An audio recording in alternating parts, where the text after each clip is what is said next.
Сәлеметсіздер ме 5 сынып оқушылары? Бүгін мен сендерге English plus Students Book оқулығының 72-ші беттеріндегі тапсырмаларды түсіндіріп беремін. Менің арнама тіркеліп лайк басып кетуді ұмытпаңыздар. Сонымен сабағымызды бастаймыз. Exercise number 1.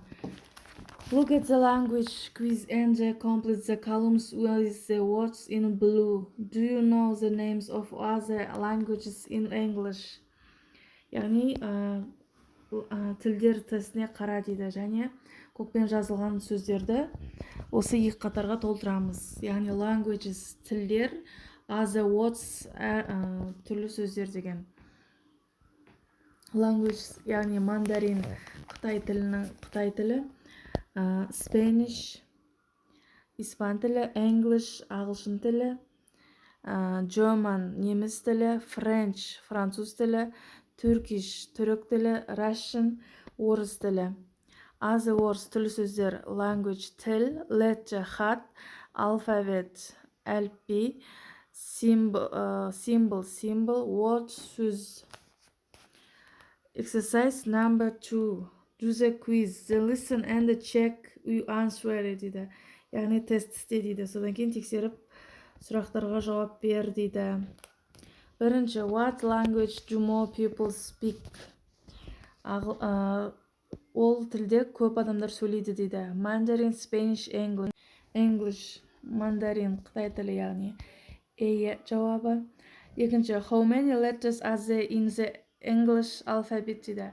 Алфавит әрпінде қанша әріп бар дейді. 23, 26, 29. 26 B әрпі жауабы. Үшінші, this symbol means father in Mandarin. How many people speak Mandarin? Яғни Қытай тілінде мына символ әке тілін білдіреді қытайша, және Қытай тілінде қанша адам сөйлейді дейді. Over 1 billion, яғни 1 миллиардтан астам. This word means mother in what language? Яғни мына сөз ана сөз мағынасын білдіреді. Бұл қай тілде, яғни German, French, Turkish, яғни түрік тілінде, Анне деген. What's this Russian word in English? Орыс тілінде ағылшын мағынасы. Яғни мына жерде ресторан.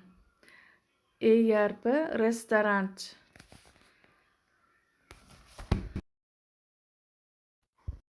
Exercise number 3. Look at the picture and listen to a program about Kanzi the chimpanzee. Then choose the correct sentence from A, D. Яғни суретке қара дейді. Сондай-ақ Канзи деген шимпанзе туралы программаны тыңдаймыз. Сосын A мен D әрпіндегі сөйлемдердің дұрысын тауып жазамыз. Яғни A әрпі Kanzi is in a special zoo. Яғни Канзи арнайы зообақта тұрады. Kanzi understands English. Kanzi ағылшынша түсінеді дейді. Kanzi speaks Russian. Kanzi орысша сөйлей алады. Kanzi teaches language. Kanzi тілдерді үйреніп жатыр дейді. Яғни бұл жерде B әрпі Kanzi understands English. Kanzi ағылшынша түсінеді. Exercise number 4. Look at the questions and choose answer from the books. Then listen again and check.